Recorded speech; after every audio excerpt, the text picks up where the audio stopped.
A Comissão de Agricultura, Pecuária, Abastecimento e Desenvolvimento Rural aprovou em novembro do ano passado o projeto de lei da deputada federal Tereza Cristina Corrêa da Costa Dias, do PSB de Mato Grosso do Sul, que permite o pastoreio do gado em áreas de reserva legal, desde que haja um projeto de manejo sustentável.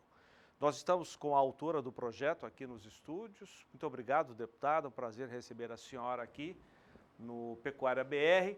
E o João Pedro, nosso comentarista, é quem vai conduzir essa conversa com a deputada. João, muito boa noite. Oi, Zé.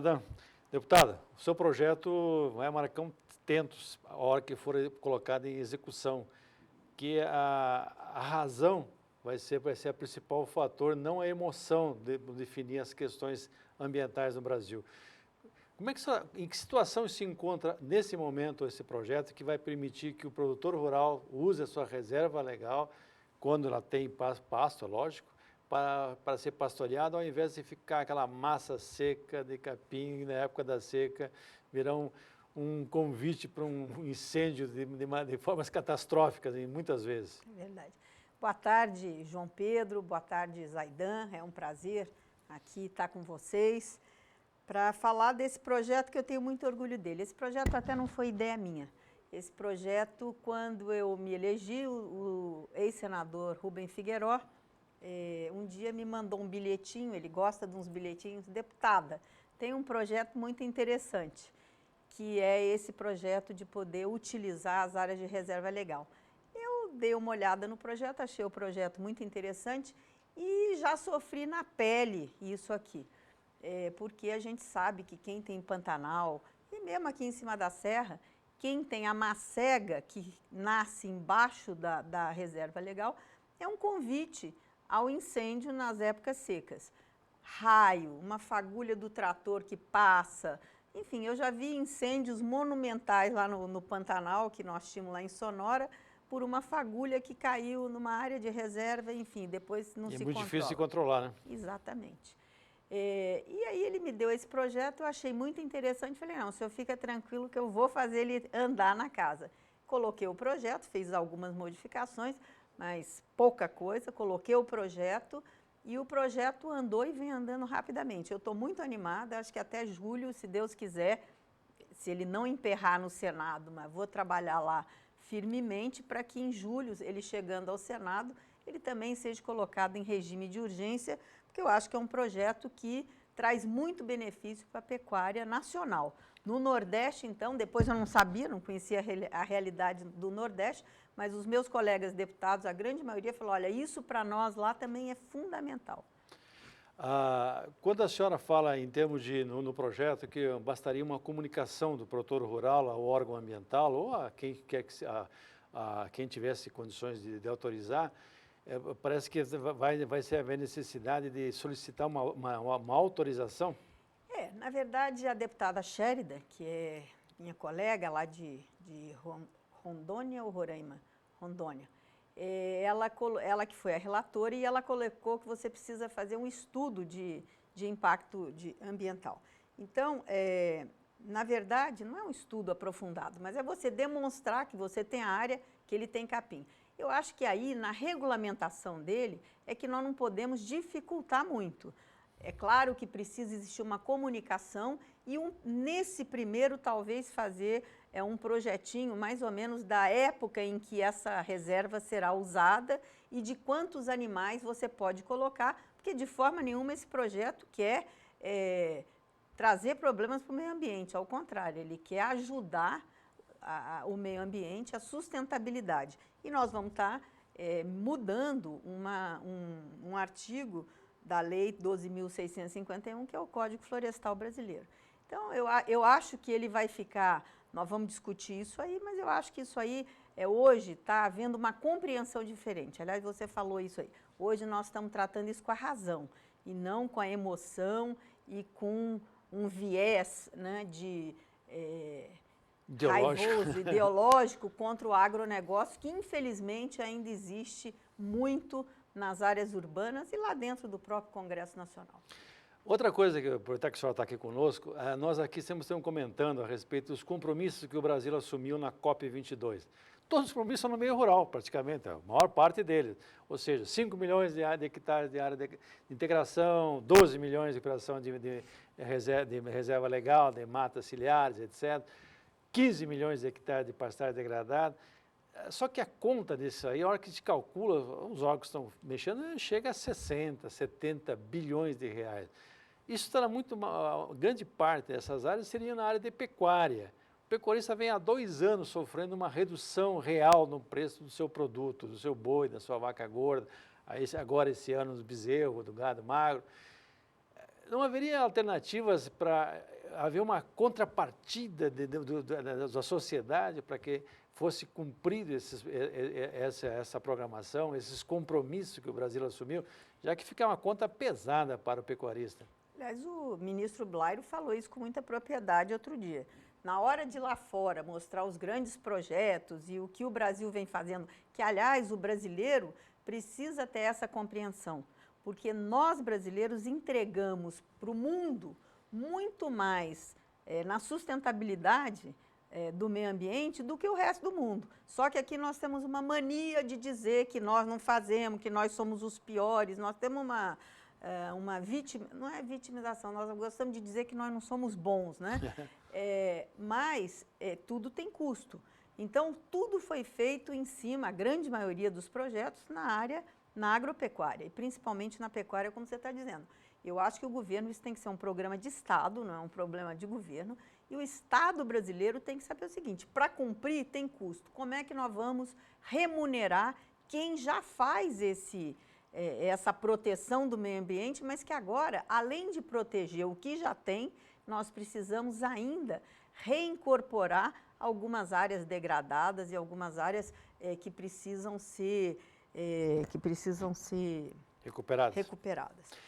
É uma questão importante, porque nós temos aí, não sei qual é o período que o governo vai propor para que essas metas sejam cumpridas. O mundo agora está passando uma fase pós-Trump, que é um trauma da eleição do americano, mas as coisas deverão voltar ao normal nos próximos meses.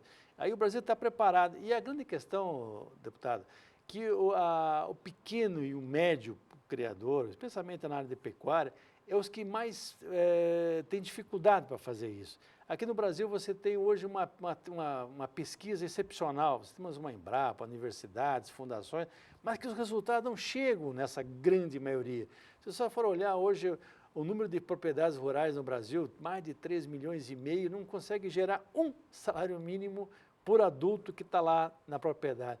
Como é que, nessa área, por exemplo, que o governo poderia fazer um esforço para levar esses conhecimentos até o pecuarista, levar uma extensão rural efetiva até o pecuarista?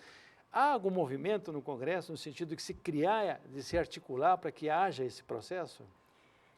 Olha, existe sim conversas sobre isso, discussões sobre isso, existe sim. Mas nós não temos ainda um programa, e isso não vai ser só no Congresso, isso precisa uma reunião de boas cabeças pensantes. Outro dia nós vimos aqui, tivemos uma oportunidade, acho que você estava em Ponta Porã. Não, quando o doutor Evaristo, da Embrapa, mostrou um mapa de um levantamento que a Embrapa fez, pegando todos os CARs que nós entregamos, a grande maioria dos agropecuaristas brasileiros entregaram, e ele sobrepôs essas áreas em cima do mapa do Brasil, em cima dos estados. E ele mostrou que nós temos mais área coberta com vegetação do que se pensava. Poucos países do mundo têm essa proporção. Exatamente. O próprio São Paulo, que nós achávamos que precisava de muito mais reserva legal, tem mais do que o próprio estado achava que tinha. O que nós precisamos fazer? O Brasil precisa começar a pensar 20 anos na frente, como fazem os países desenvolvidos. Infelizmente, hoje a gente só apaga incêndio, né? A máquina ficou muito grande e não existe dinheiro para investir. Então, nós temos que fazer uma opção. Se nós precisamos cumprir, se nós podemos cumprir, como é que nós podemos buscar recursos lá fora de investimentos para ajudar, vamos dizer, o mundo tendo esse pulmão aqui que nós temos? Porque isso não é de graça. Cada proprietário tem no mínimo 20% da sua propriedade que é doada, vamos dizer assim, nós temos que cuidar dela para a sociedade. Então, tem lugares na Amazônia que é 50%, 80%. Então, isso precisa ser respeitado e isso precisa ser olhado com carinho e ver como é que nós podemos trazer recursos. Tem hoje um fundo aí de compensação mundial que na COP21 foi criado lá em Paris e que outro dia eu vi que já tem mais de 400, eu não sei se são milhões de dólares ou bilhões, acho que 400 milhões de dólares e que eles estimam que isso chegue a 20 bilhões em 10 anos. Só que não tem projeto, o Brasil não tem um projeto sequer colocado lá para trazer dinheiro para cá para poder fazer todos esses projetos que a gente se comprometeu na COP. É isso aí, doutor. Eu queria voltar ao tema nosso, que é o projeto de lei da deputada Tereza Cristina, do PSB de Mato Grosso do Sul, que prevê o pastoreio do gado em áreas de reserva legal. Deputada, esse projeto permite que o pecuarista forme uma pastagem na área de reserva legal para depois ser aproveitada com a alimentação do gado, ou essa pastagem tem que ser a nativa? Nós não entramos nesse detalhe. Na verdade, no detalhe que o meu projeto fala, é que existe sempre um capim nativo, né, ou plantado ou gramínea nativa, que no Pantanal tem lá os caronas, enfim, as várias gramíneas que a gente tem no Pantanal. E aqui, muitas vezes, você tem a braquiária, que você recuperou uma área ou que você cercou essa área e deixou a vegetação voltar. E nessas áreas, invariavelmente, tem capim, né? E que você pode soltar o gado lá, você fazendo um cálculo de quantas cabeças, e você vai ter que cuidar, quer dizer, nos primeiros anos talvez você tenha que ter uma sensibilidade, pus muito, pus menos, posso pôr mais, que todo pecuarista que tem a prática do manejo sabe fazer. É uma maneira, inclusive, de você aliviar os seus pastos na época seca, né? Colocando o gado para comer lá essa macega e dando uma suplementação, de repente, mas você tem aí os seus pastos que estão lá, que precisam ter um tempo para voltarem, para a gente não ver aí no auge das águas, a gente vê hoje pasto raspado. Então, eu acho que isso aí pode colaborar. Nada impede que ele plante também alguma gramínea que vá bem embaixo dessa área de reserva legal.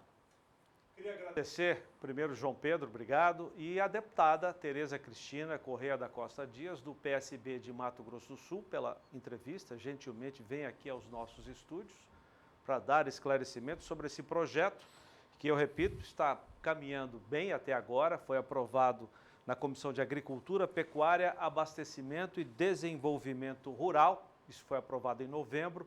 Outras comissões deverão apreciar também esse projeto de lei e depois o plenário vai apreciar esse projeto. Ainda tem o Senado, é outro caminho a ser percorrido. A deputada acredita que não deve demorar muito até que isso se torne realidade, não é, deputada? Muito obrigado pela sua... Só vou fazer uma correção, ele tem uma coisa melhor, ele não passa pelo plenário da Câmara, ele na CCJ já é terminativo na Câmara, da CCJ ele já vai direto para o plenário no Senado Federal. Portanto, feita essa correção, obrigado, deputada, prazer rever a senhora aqui e até uma próxima, sucesso. Bom trabalho para a senhora em Brasília. Vamos saber agora como é que ficaram os